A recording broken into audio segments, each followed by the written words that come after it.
is not earned. It is given. And scripture says it is given by YaHUaH to the humble. When you think of the woman of valor, notice how she is honored and how her humility comes first. Notice her laughter flows from peace. Yet remember how she abides, dwelling under his covering from dawn to dusk. Notice she is a woman fit for a king, yet she is a crown to her husband, a blessing to her children, and a servant to her community. She carries dignity without demanding it, authority without asserting it, honor without reaching for it. Her mantle and garments woven of the YaHUaH radiate quietly. Shalom and set apart ones. We have walked through the mantle of the woman of valor, and we have watched how her garments were formed, thread by thread, season by season. Today, we pause to ponder these questions. If you are a mother, ask yourself, what kind of woman would you desire for your son? If you are a sister, what kind of woman would you entrust to your closest brother? If you are an elder, what kind of woman is fit to walk beside a righteous man? And if the man were a king, what kind of woman would be worthy to stand before him? Scripture tells us in Psalm 47, YaHUaH is the King of all the earth. He is the King of kings. And if you are his treasured possession, his beloved, called into covenant with him, then your life is meant to reflect honor. So we must ask honestly, are you honored by his strength? Honored under his covering, his tapestry, honored within the order he has established? Because YaHUaH is spirit, and you are formed in his image. By covenant, he called his people into a covenant with him. The garment he offers his bride is not earthly. It is woven of the Ruach HaKodesh. So the question is not merely who you are, but what covers you. Are you a woman honored by YaHUaH, honored to be his by receiving and remaining under his covering?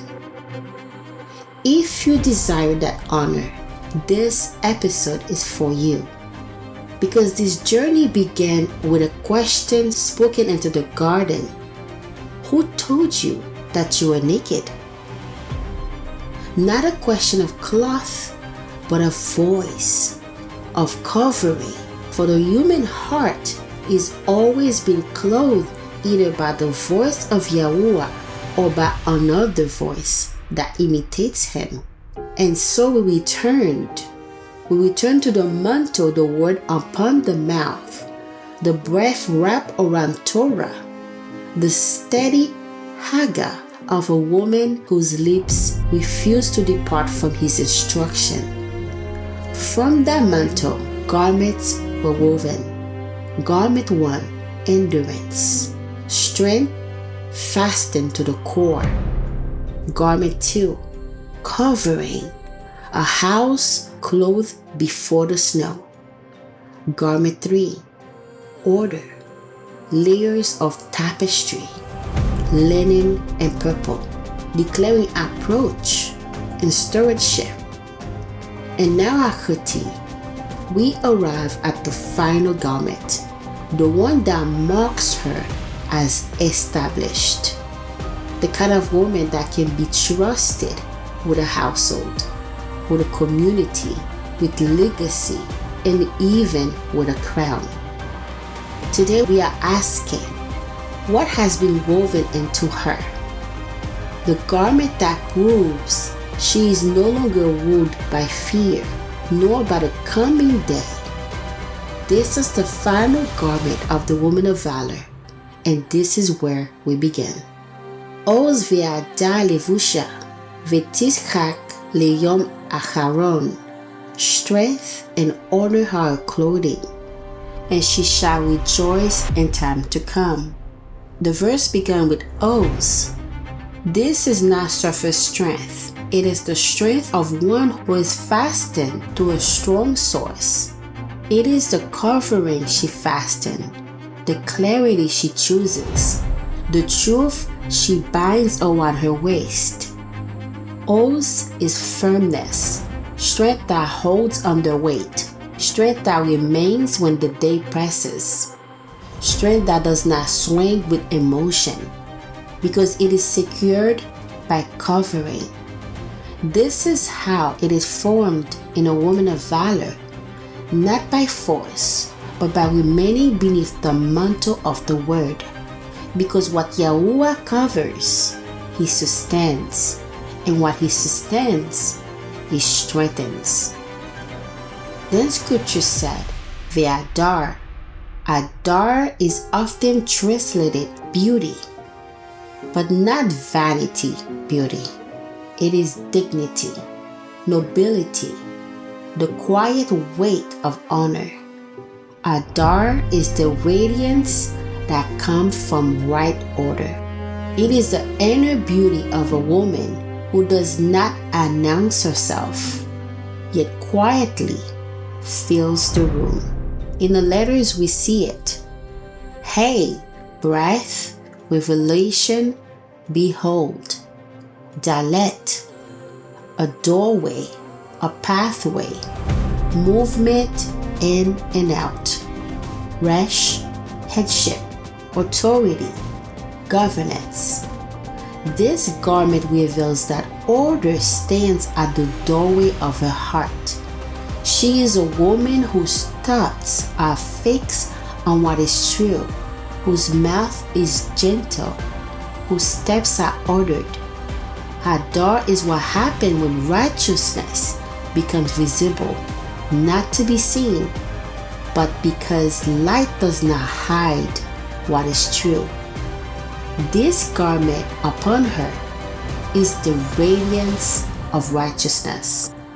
Levushah, her clothing, not what she wears occasionally, not what she put on for public moments, but what she lives in.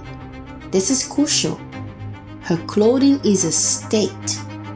She is clothed in strength, clothed in honor, which means she is not exposed, not spiritually naked, not ruled by insecurity, not covered by false voices. Her covering is covenant. And then come the line many misunderstand. Ve'tizchak, and she rejoices. This is the laughter of a woman whose heart has been trained to trust YaHUaH.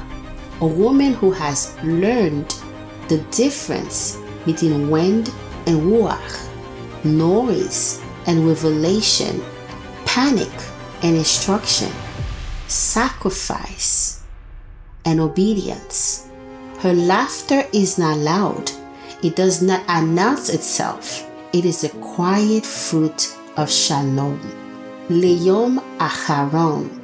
In time to come, what is ahead? She looked toward tomorrow and is not threatened, because she has already prepared the inner bite. She has already ordered the outer bite. She has already spread the tapestry. She has already remained beneath the mantle. And so the coming day cannot rule her, for fear is not the absence of preparation. Fear is the absence of trust. And she trusts. Listen carefully. YaHUaH does not only commend her, He also honors her. He causes light to arise for her in darkness. Her path becomes like the light of dawn. He keeps her in perfect shalom. She dwells safely. She is unafraid because her heart is fixed, and the effect of righteousness becomes her garment. Do you hear it? This is the woman who has been formed, quiet, calm, unrushed, unafraid, because righteousness has produced its fruit, shalom, and shalom has produced its fruit, rest, and rest has produced its fruit, laughter at the coming day. The mantle, His word on your mouth. Garment 1, strength that endures. Garment 2, a household covered before the season changes. Garment 3, tapestry, ordered layer priestly linen, royal. Garment 4, strength and honor as continual clothing. And now you understand. She laughs at the coming day. She rejoices in time to come because she has already chosen her covering. So what does this look like, Ahati? Return to the mantle daily, on your mouth, at dawn and at night. Guard your heart. Refuse murmuring. Refuse fear. Do not let any other voices dress your thoughts. Speak shalom over your home before the day begins. One breath in agreement. Let your home be clothed before the day arrives. Not rushed, not anxious, not scattered. Covered. YaHUaH, O Aloha of our fathers, clothe us in what endures. Let your word remain in our mouths day and night until our mind are stayed, our steps are ordered, and our home are covered. Cause light to arise for us in darkness. Make our path like the light of dawn. Keep us in perfect shalom. Let us dwell safely beneath your wings. Fix our heart in trust so we do not fear the coming day, and let the effect of righteousness become our clothing. Quietness, assurance, kadosh, calm, strength and honor from you and not from ourselves. In the name of YaHuaH, our shepherd, and the living word. Selah. Shalom Ahati, this is the final garment. May you be clothed in strength and adorned in honor. And may the coming day find you resting, because YaHuaH Himself has covered you.